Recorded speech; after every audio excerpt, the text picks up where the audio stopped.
நமக்கு ரொம்ப மனசை ஒரு டிஸ்டர்ப் பண்ணுற மாதிரியான ஒரு செய்தி இது.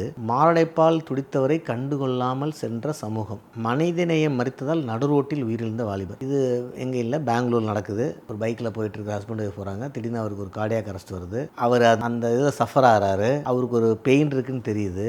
ஒரு ஷார்ட் டைம், நம்ம அந்த கோல்டன் டைம் சொல்கிறோம், அந்த ஷார்ட் டைமில் யாரும் பெருசாக ஹெல்ப் பண்ண வரல.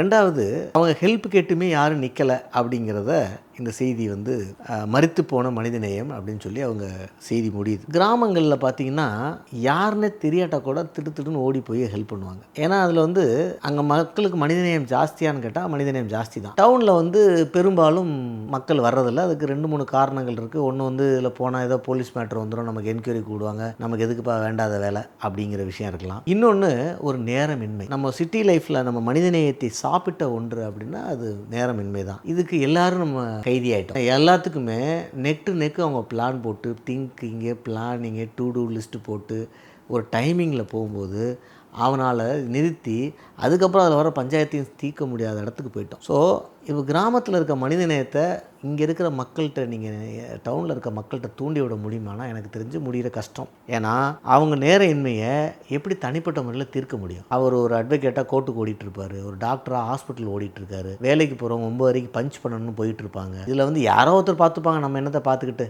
அப்படின்னு. இதில் 30-40% பிரச்சனையோடு ஓடிக்கிட்டு இருக்கிறவங்க, அவங்க பிரச்சனையே சால்வ் பண்ண முடியல, இது ஒரு சின்ன பிரச்சனைன்னு அவங்க கடந்து போகிறது. அப்போ இந்த இடத்துல நம்ம இனிமேல் மனித நேயத்தை எதிர்பார்க்கறது வேஸ்ட்டு.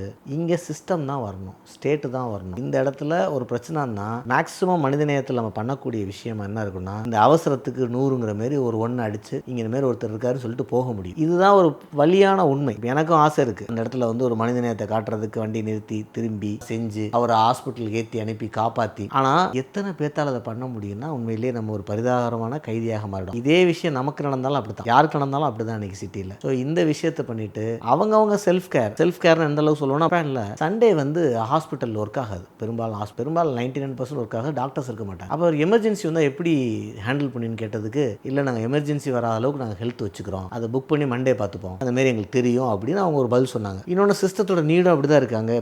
இப்போ ஒரு ப்ரெஷர் இருந்தால் சண்டே ஹாஸ்பிட்டல் வந்திருக்கும். இன்றைக்கி வரைக்கும் சண்டே ஹாஸ்பிட்டல் இல்லாமல் ஜப்பான் இயங்குதுன்னா அது ஒரு காரணமாக இருக்கலாம். ஸோ நம்மளுமே அதை நோக்கி நகர வேண்டிய ஒரு கட்டாயத்தில் இருக்கும். ஸோ மனிதநேயத்தை எழுப்புறது அவ்வளோ ஈஸி இல்லை. ஆனால் நம்மளை சரியாக வச்சுக்கிறதும் அரசாங்கம் இதுக்கான ஒரு வழிமுறைகளை பண்ணுறது தான் சரியாக இருக்குங்கிறது தான் என்னோட பார்வையாக இருக்கிறது. நன்றி, வணக்கம்.